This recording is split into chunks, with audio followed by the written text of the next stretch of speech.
ছয়টা কবুতর থেকে কতগুলো কবুতর বানালাম আজকের ভিডিওতে শোনাব।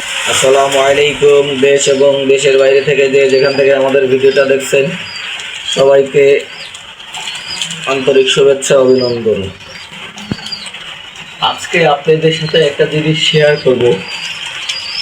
এটা হলো কি, আমার এই খামারে 4টা কবুতর ছিল। 4টা কবুতর দিয়ে এতগুলো কবুতর হয়েছে। আর এই দুইটা আমি পরে সিঙ্গেল কিনছি, একটা আর ওই একটা পরে সিঙ্গেল কিনা হয়েছে। 6টা কবুতর ছিল। হ্যাঁ, আর এই যে আর 6টা কবুতর, আর এইটাকে আমি মানে উড়ন্ত অবস্থা আমার খুবই আসছিল, সে থেকে গেছে। এরকম আপনাদের খামারে কয়টা কবুতর থেকে টোটাল কয়টা কবুতর হয়েছে কমেন্ট করে জানাবেন। আমার খামারে 2টা ডিম পারছে। এই যে রেসার, এই রেসারের সাথে এইটা জোড়া খেয়েছে। দেখেন, তার কারণ হলো কি, আমাকে এই যে রেসারটা, এই যে ওই একটা রেসার আর এই একটা রেসার, এই দুটো আমাকে ময়া মদ্দা বলে চালিয়ে দিয়েছে।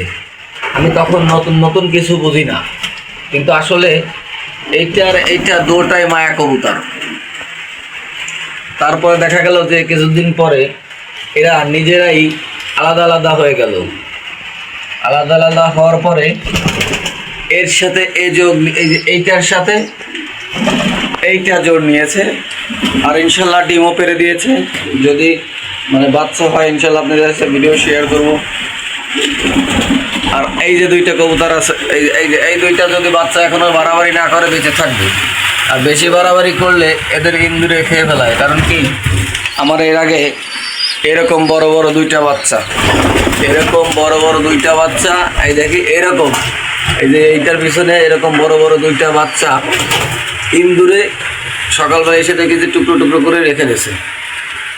আসলে শখের কবুতর। আমি কিন্তু নিজে একটা কবুতর খাইও না, বেচিও না। কারণ কি, কবুতরের পতনটা দেখতে চাই যে আমার খামারে কতগুলো কবুতর হয়, এই জন্য বেশি না, কিছু করিও না। কিন্তু সেটাকে যখন দেখা যায় যে ইন্দুরে মেরে ফেলেছে, বেজিতে মেরে ফেলেছে, তখন আসলে অনেক খারাপ লাগে। আপনাদের খামারে কার কার কবুতরে এরকম ক্ষতিগ্রস্ত হয়েছেন কমেন্ট করে অবশ্যই জানাবেন।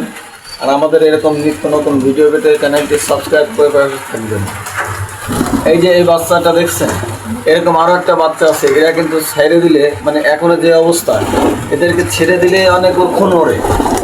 আসলে আমি হলো আপনার 35 সাথে জোড়া দিছিলাম, আর হলো 35 আর হলো চুহার সাথে জোড়া দেওয়ার পরে এরকম বাচ্চা বেরোইছে।